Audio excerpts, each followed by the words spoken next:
दोस्तों आज हम डिस्कस करने वाले हैं हाइपर सेंसिटिव टाइप 2।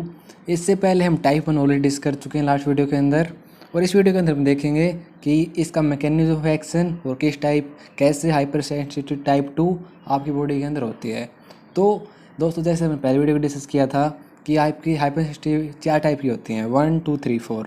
1 होती है इमीडिएट टाइप जो IgE से मेडिएटेड होती है। सेकंड होती है साइटोटॉक्सिक जो इस वीडियो का टॉपिक है।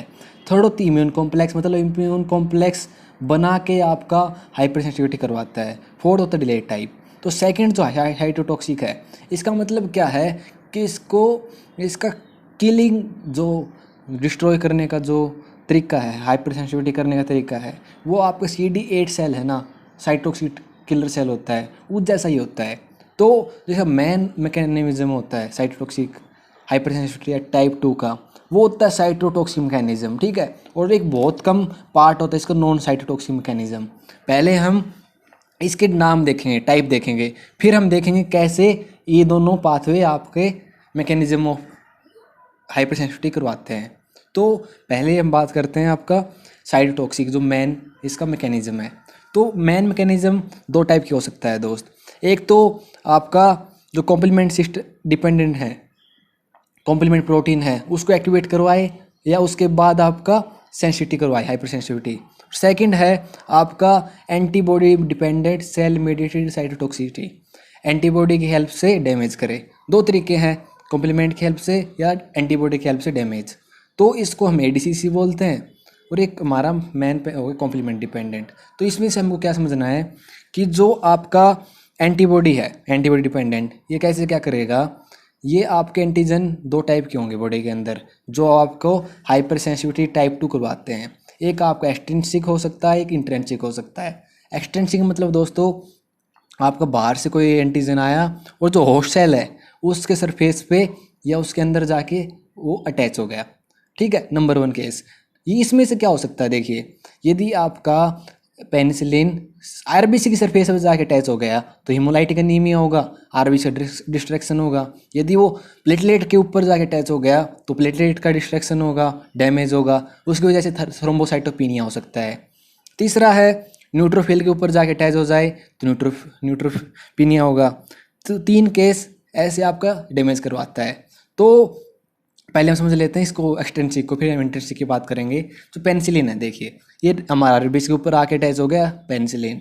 तो जो एंटीबॉडी है जो इसके खिलाफ बनी थी, ठीक है, बॉडी ने बनाई थी, वो इससे जाके अटैच होती है, एंटीजन एंटीबॉडी कॉम्प्लेक्स बनता है, और आपका फिर आगे जाके जो फैगोसाइटोसिस होती है वो आपका इसको डिस्ट्रैक्शन कर देती है, उसकी वजह से फर्दर प्रॉब्लम होती हैं, ठीक है। एक्सट्रेंचिंग का ये मैकेनिज्म है। उसके बाद इंट्रेंचिंग क्या होगा कि जो एंटीजन है ना वो बॉडी के अंदर प्रेजेंट है, ठीक है। जैसे आपका एग्जाम्पल गुड पास्चर सिंड्रोम, उसके अंदर हमारी एक एंटीबॉडी है, वो कोई किसी बाहर माइक्रोब्स था उसकी वजह से बन गई, ठीक है। लेकिन जो एंटीजन, वो जो वैसा एंटीजन जिसके खिलाफ एंटीबॉडी बनी थी, वैसे का वैसा एंटीजन हमारी बॉडी के अंदर प्रेजेंट होता है। कहाँ पर? कोलेजन ऑफ बेसमेंट मेम्ब्रेन, ठीक है। कोलेजन ऑफ बेसमेंट मेम्ब्रेन कहाँ पर हो सकता है? ग्लोमेरुली और एल्वियोली, ठीक है। एल्वियोलाई और आपका ग्लोमेरुली के अंदर जो किडनी होता है, नेफ्रॉन होता है, ग्लोमेरुलस, उन दोनों जगह कोलेजन और बेसमेंट मेम्ब्रेन में जाके ये दोनों जो एंटीबॉडी है वहाँ पर इसके साथ कॉम्प्लेक्स बनाएगा, उसकी वजह से आपका फर्दर प्रॉब्लम आएंगी, ठीक है। इसकी वजह से आपका लंग्स के अंदर आपका जो ब्लीडिंग होती है, हीमोस्टेसिस मियोप्टेसिस, वो आपका इसकी फीचर है। और ग्लोमेरुल के अंदर जो प्रोटीनूरिया है या हिमोचूरिया है वो आपका किडनी के अंदर प्रॉब्लम आएगी, ठीक है। तो इसको आपको एग्जाम्पल था इंट्रेंसिक का गुड पास्चर, एक्सटेंसिक का आपका पेनिसिलिन की हेल्प से हिमोलाइटिक एनीमिया, थ्रोम्बोसाइटोपिनिया एंड न्यूट्रोपिनिया, ठीक है। इसके बाद हम तो इसका डिटेल में थोड़ा मैकेनिज्म बता देता हूँ आपको। उससे पहले एक बच गया था हमारा, और सेकंड मैकेनिज्म था वो स्मॉल एक्सटेंट पे से काम करता है इस सेंसिटिविटी का, वो है आपका नॉन साइटोटॉक्सिक मैकेनिज्म। ये क्या होता है कि ये एंटीबॉडी मेडिएटेड होता है, लेकिन सेलुलर का इसके अंदर डिस्ट्रक्शन हो रहा था, इस पर से डिस्फंक्शन होता है। AMCD होता है नॉन साइटोटॉक्सिक, ठीक है। आपका किल नहीं करता है सेल को, लेकिन बस सेलुलर डिस्फंक्शन। यहाँ पर देखिए किल होने की वजह से हीमोलाइट एनीमिया हो रहा था, लेकिन यहाँ पर सिस डिसफंक्शन होगा, तो ये नॉन साइटोटॉक्सिक मैकेनिज्म है। ठीक है, ये आपको याद रखना है। इसके बाद ये कैसे ये काम करवाता है तो हम देखते हैं नेक्स्ट चार्ट के अंदर। नेक्स्ट चार्ट को अपने को समझने के लिए हमें पता होना चाहिए दोस्त कि जो हमारा साइटोटॉक्सिक मैकेनिज्म था वो हमने अभी पिछले वाले चार्ट के अंदर देखा था, या तो कॉम्प्लीमेंट के थ्रू हो सकता है या antibody dependent cell mediated cytotoxicity, जो हमने सेकंड उसका पार्ट था। तो कॉम्प्लीमेंट से कैसे होगा, हमने जो कॉम्प्लीमेंट सिस्टम वाली वीडियो के अंदर डिस्कस किया था, कॉम्प्लीमेंट प्रोटीन होती है C1 C2 C3 C9, वो क्या करती हैं, जो आपका एंटीबॉडी है, एंटीबॉडी की जो कोटिंग है वो कर देती हैं। कोटिंग हुआ, और कोटिंग करने के साथ साथ क्या करेगी, ये आपको जो न्यूट्रोफिल है, क्योंकि ये as a chemotactic factor acts work करती हैं, जिसकी वजह से न्यूट्रोफिल इसके पास आएंगे। न्यूट्रोफिल पास आएंगे तो यहाँ पर इसको डैमेज करेंगे सेल को, तो आपके कॉम्प्लीमेंट प्रोटीन अटैच हुए, उसकी वजह से आप न्यूट्रोफिल को इसने अट्रैक्ट किया, जिसकी वजह से फर्दर डैमेज होता है। सेकेंड क्या होगा, जो सेम वैसे ही जो आपका हमने सेम यही पढ़ा था कॉम्प्लीमेंट सिस्टम के अंदर कि इसका सेकंड जो फंक्शन होता है कॉम्प्लीमेंट सिस्टम का, वो होता है मेम्ब्रेन अटैक कॉम्प्लेक्स बनाना। वो क्या है, उसकी वजह से क्या होता है, सेल के अंदर होल कर देता है, जिसकी वजह से सेल लाइसिस होता है। तो आपका कौन सी इसके अंदर मेनली करवाती है, C5b C6 C7 C8 mainly आपका ये काम करवाती हैं। C1 C2 C3 और C9 आपका करवाती हैं। C3 C9 आपका एक्टिवेशन ऑफ कॉम्प्लीमेंट सिस्टम, जिसकी वजह से डैमेज होता है। और तीसरा काम जो करवाता है ये पाथवे, वो करवाता है ऑप्सोनाइजेशन।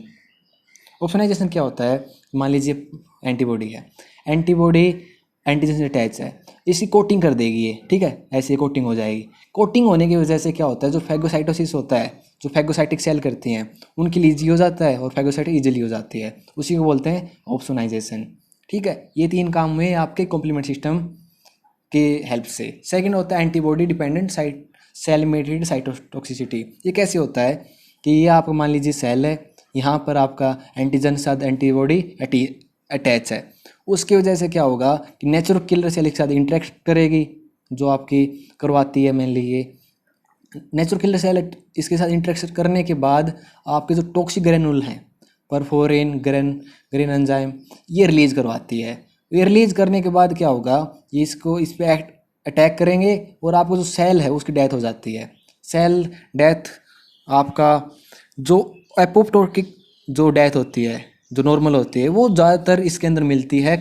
इन्फ्लेमेशन आपकी नॉर्मली एब्सेंट रहती है, नॉन सराउंडिंग इन्फ्लेमेशन, क्योंकि जो इससे जो आपके केमिकल रिलीज हो रहे हैं वो मेनली जिस सेल पे एंटीजन आपका प्रेजेंट है, जिस सेल पे एंटीजन एंटीबॉडी प्रेजेंट है उसी पर एक्ट करते हैं, और जो बाहर का एरिया है वो मेनली बच जाता है। ठीक है, ये बात की हमने ADCC antibody dependent cell mediated cytotoxicity, जो करवाता है आपका नेचुरल किलर सेल।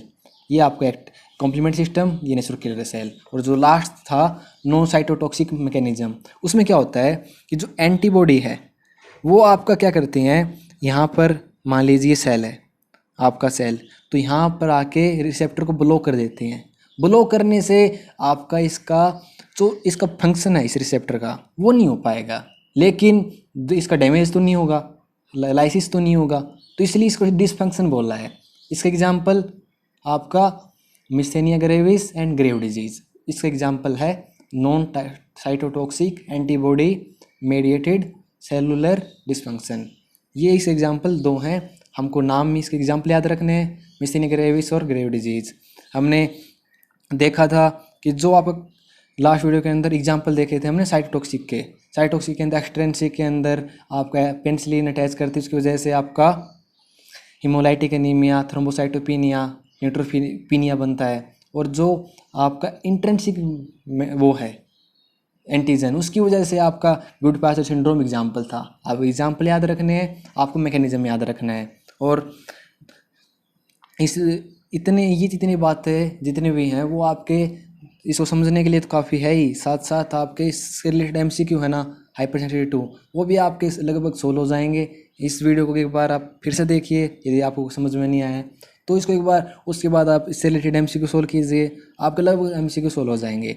और अभी तक आप वीडियो देख रहे हो तो चैनल को सब्सक्राइब जरूर कीजिएगा, जिससे आने वाली वीडियो को पता चल जाए। आप वीडियो को लाइक बिल्कुल करना ना भूलें। और बहुत ज़्यादा अच्छा लगा है तो अपने दोस्तों के साथ शेयर भी कर सकते हैं, उनको भी हेल्प हो जाएगी इसी बहाने। तो मिलते हैं नेक्स्ट वीडियो के अंदर। नेक्स्ट जो हाइपर सेंसिटिविटी है टाइप 3 वो डिस्कस करेंगे नेक्स्ट वीडियो के अंदर। तब तक बाय।